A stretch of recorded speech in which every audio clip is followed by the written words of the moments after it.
भारत में कब कब हुई राष्ट्रीय आपातकाल की घोषणा? कैसे होती है आपातकाल की घोषणा? आपातकाल के क्या क्या होते हैं प्रभाव? नमस्कार, पंजाब केसरी .com देख रहे हैं आप और मैं हूं आपके साथ विनीत मंडराई।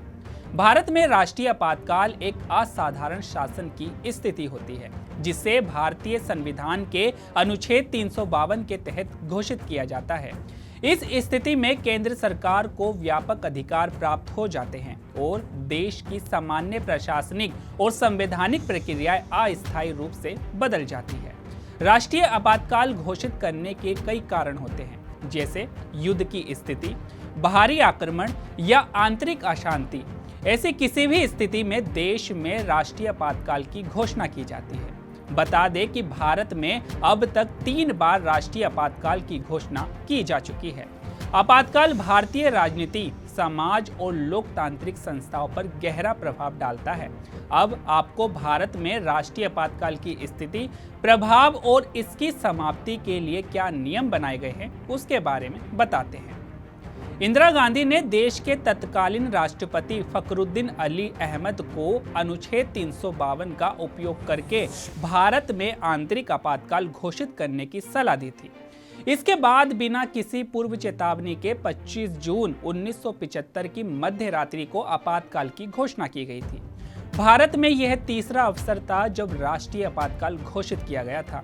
पहले 2 बार यह आपातकाल 1962 और 1971 में चीन और पाकिस्तान के साथ युद्धों के दौरान घोषित किया गया था। अब आपको बताते हैं कि आखिर आपातकाल की घोषणा कैसे होती है। राष्ट्रीय आपातकाल की घोषणा की तारीख के 1 महीने के भीतर इसे संसद के दोनों सदनों द्वारा अनुमोदित करना होता है। यदि लोकसभा सत्र नहीं है या घोषणा के बाद 1 महीने की अवधि समाप्त होने से पहले भंग कर दी गई है, तो घोषणा को नवगठित लोकसभा की पहली बैठक से 30 दिनों के भीतर अनुमोदित किया जाना चाहिए, बशर्ते कि राज्यसभा इसे मंजूरी दे दे। जब देश किसी बाहरी दुश्मन के साथ युद्ध में होता है तो राष्ट्रीय आपातकाल लगाया जाता है। वहीं जब देश पर बाहरी आक्रमण का खतरा हो, इसके अलावा जब देश के अंदर गंभीर आंतरिक अशांति या विद्रोह की स्थिति हो जो राष्ट्रीय सुरक्षा और सार्वजनिक व्यवस्था को खतरे में डालती हो, तब उस स्थिति में भी राष्ट्रीय आपातकाल लगाया जाता है। वहीं आपातकाल के प्रभाव की बात करें तो इससे केंद्र सरकार की शक्तियों में वृद्धि हो जाती है। नागरिकों के मौलिक अधिकारों को अस्थायी रूप से निलंबित किया जा सकता है, खासकर अनुच्छेद 19 के अधिकारों को। वहीं आपातकाल के दौरान संसद के द्वारा कानून बनाने और प्रशासनिक फैसले लेने की प्रक्रिया तेज हो जाती है। इसके अलावा संसद के कार्यकाल को 1 वर्ष तक बढ़ाया जा सकता है। तो वहीं आपातकाल के दौरान न्यायिक समीक्षा सीमित हो जाती है। अगर राष्ट्रीय आपातकाल की समाप्ति की बात करें तो राष्ट्रीय आपातकाल की घोषणा को राष्ट्रपति किसी भी समय रद्द कर सकता है। ऐसी उद्घोषणा के लिए संसदीय अनुमोदन की आवश्यकता नहीं होती है।